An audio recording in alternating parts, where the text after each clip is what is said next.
Chabahar पर भारत को झटका देने की तैयारी में ईरान। चीन और पाक के झांसे में आकर भारत से दगाबाजी की तैयारी। भारत के साथ बड़ा खेला करने की बना रहा रणनीति। ईरान के बयान में भारत से गद्दारी की आ रही बू।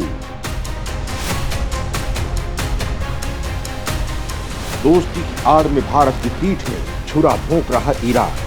दोस्तों, जो ईरान कभी भारत से दोस्ती के लिए गुहार लगाता था, उसे गले लगाने के लिए छटपटाता था, उसे व्यापार के लिए बड़े बड़े ऑफर देता था, उसे अपना सबसे अच्छा दोस्त बताता था, आज वही ईरान भारत से दगाबाजी करने की तैयारी कर रहा, वो भी चीन और पाक के बहकावे में आकर। वो चीन जो आज तक किसी का नहीं हुआ है, जो अपने मतलब के लिए अपने बाप को भी बेच देता है, वो चीन जो दूसरे देशों को अपना गुलाम बनाना चाहता है, उस चीन के झूठे वादे के चक्कर में पड़कर ईरान कुछ ऐसा करने जा रहा है जिसकी भारत ने कभी कल्पना भी नहीं की।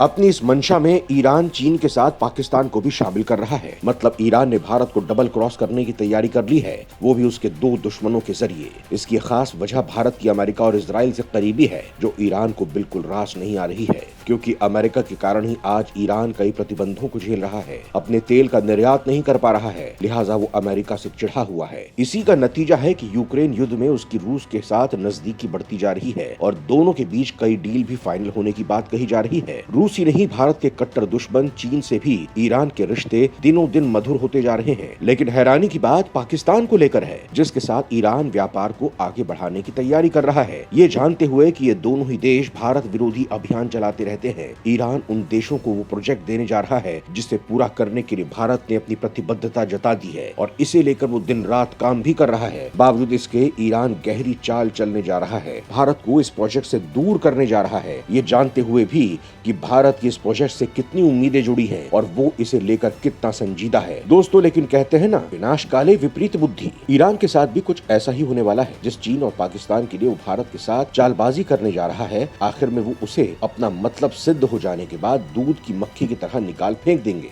फिर उसे भारत के कंधे की ही जरूरत होगी, जो उस वक्त उसके साथ नहीं होगा। मतलब ईरान के डबल क्रॉस से भारत को तगड़ा झटका लगने वाला है, जिससे उभरना भारत के लिए काफी मुश्किल होगा, क्योंकि जिस चाबहार प्रोजेक्ट को दोबारा पाने के लिए उसने इतने पापड़ बेले थे, वो कहीं न कहीं फेल होता दिखाई दे रहा है। लेकिन शायद ईरान ये भूल रहा है कि जिस शख्स को धोखा देने की कोशिश कर रहा है वो मोदी है, जिनकी कूटनीतिक चाल का मारा पानी भी नहीं मांगता है। लिहाजा ईरान को अब सतर्क हो जाना चाहिए, क्योंकि जब मोदी वार करेंगे तो उसकी ऐसी खाट खड़ी होगी कि उसके दिमाग का फ्यूज उड़ जाएगा।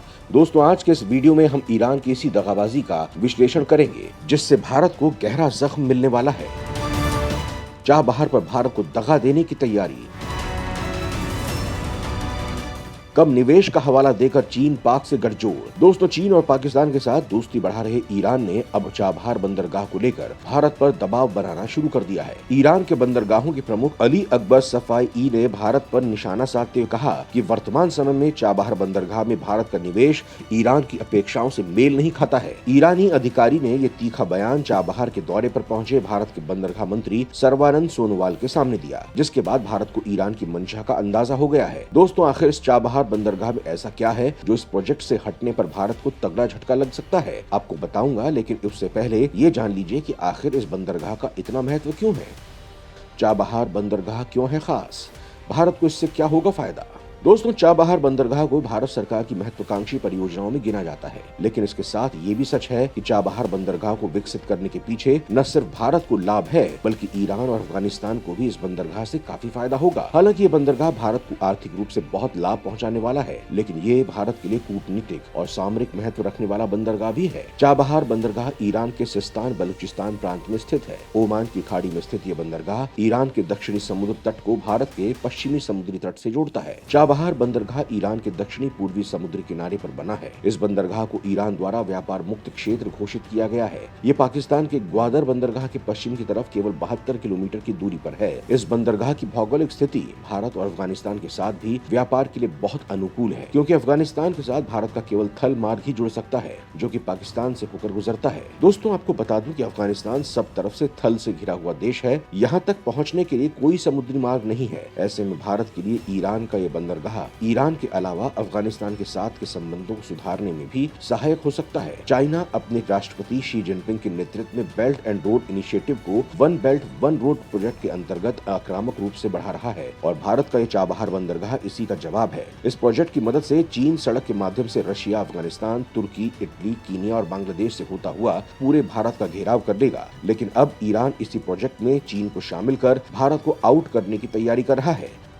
चाबहार बंदरगाह को लेकर ईरान का बड़ा खेल, बैकडोर से चीन और पाक की एंट्री करने की तैयारी। दोस्तों, एक ईरानी अधिकारी ने कहा है कि भारत 6 साल पहले इस प्रोजेक्ट में शामिल हुआ था, लेकिन इसे विशाल व्यापार गेटवे बनाने के लिए और ज्यादा किए जाने की जरूरत है। अली ने कहा कि भारतीयों ने चाबहार पोर्ट को 6 क्रेन की सप्लाई की है, जिसकी कीमत करीब $2 करोड़ है। ये भारतीय पक्ष से की गई अपेक्षा से बहुत कम निवेश है। ईरानी अधिकारी का यह तीखा बयान ऐसे समय पर आया है जब भारत ने बार बार ऐलान किया है कि वो चाबहार पोर्ट को विकसित करना चाहता है। भारतीय मंत्री सर्बानंद सोनोवाल ने भी शनिवार को चाबहार पोर्ट के दौरे के दौरान ये बातें दोहराई थी। ईरानी अधिकारियों से मुलाकात के दौरान सोनोवाल ने कहा था कि भारत चाबहार पोर्ट के विकास के लिए प्रतिबद्ध है, जिससे साल 2016 में पीएम मोदी के ईरान दौरे पर निर्धारित कई लक्ष्यों को पूरा किया जा सके। उन्होंने कहा कि भारत की ओर से दी गई ये क्रेन शहीद पोर्ट पर कामकाज को तेज करेंगी। इससे चाबहार पोर्ट का और ज्यादा विकास होगा। दोस्तों, आपको बता दूं कि भारत ने 23 मई 2016 को ईरान के साथ $8.5 करोड़ के एक समझौते पर हस्ताक्षर किए थे। इस डील के पहले चरण में बंदरगाह पर उपकरण लगाने, मशीनीकरण और परिचालन शुरू करने का समझौता किया गया था। दूसरे चरण में यहां से माल की सप्लाई का काम शुरू किया जाएगा। भारत ने इसके लिए बाकायदा पोत परिवहन मंत्रालय के अंतर्गत एक अलग कंपनी बनाई थी, जिसे इंडिया पोर्ट्स ग्लोबल लिमिटेड का नाम दिया गया था। भारत की कोशिश है कि चाबहार बंदरगाह के जरिए मध्य एशिया के देशों और रूस तक सीधी पहुंच बनाई जाए। दोस्तों, भारत ने चाबहार और अन्य ईरानी बंदरगाहों के जरिए रूस से सामान मंगाना शुरू भी कर दिया है। चाबहार पोर्ट के कारण ही भारत अपना माल अफगानिस्तान और ईरान को सीधे भेज पा रहा है। इसके अलावा भारत ताजिकिस्तान, तुर्कमेनिस्तान, कजाकिस्तान और उज्बेकिस्तान के साथ भी व्यापारिक संबंध बढ़ाने में जुटा हुआ है। मध्य एशिया के अधिकतर देश चारों तरफ जमीन से घिरे हुए हैं, इसीलिए भारत चाबहार के जरिए इन देशों में कम लागत में अपने माल को पहुंचा सकता है। इस पोर्ट के कारण रूस से हथियार की खरीद के कारण भारत को जो व्यापार घाटा होता है, उसकी भी भरपाई हो सकती है। चीन और पाक द्वारा संयुक्त रूप से विकसित हो रहे ग्वादर बंदरगाह के काट के रूप में भी ईरान के चाबहार को देखा जा रहा है। ये भारत के लिए बड़ी उपलब्धि है। अमेरिका ने इस बंदरगाह को ईरान पर लगे प्रतिबंधों से मुक्त कर रखा है। भारत ने अफगानिस्तान से ईरान के चाबहार तक सड़क मार्ग का निर्माण भी कराया है, जिससे अफगानिस्तान को समुद्र तक आसानी से पहुंच मिली है। एक तरफ भारत इस बंदरगाह को लेकर बड़े बड़े काम कर रहा है, वहीं दूसरी तरफ ईरानी अधिकारियों का कहना है कि वो चाबहार टर्मिनल और उससे जुड़े अन्य प्रोजेक्ट्स पे भारतीय कंपनियों के काम से खुश नहीं है। दोस्तों, दुनिया जानती है कि ईरान जानबूझकर ऐसा बयान दे रहा है जिससे वो भारत को इस प्रोजेक्ट से दूर कर सके। शायद इसीलिए ईरान इन दिनों चीन और पाकिस्तान के साथ बहुत तेजी से व्यापारिक संबंध बना रहा है। ईरान ने पिछले दिनों चीन को भी चाबहार पोर्ट पर निवेश के लिए ऑफर दिया था। यही नहीं, ईरान अब पाकिस्तान के साथ भी एक मुक्त व्यापार समझौता करने जा रहा है। ईरान और पाकिस्तान को उम्मीद है कि इससे दोनों ही देशों के बीच व्यापार $4 अरब तक पहुंच सकता है। अमेरिका और इजराइल के साथ तनाव के कारण ईरान इन दिनों चीन और रूस के साथ अपनी दोस्ती को बढ़ा रहा है।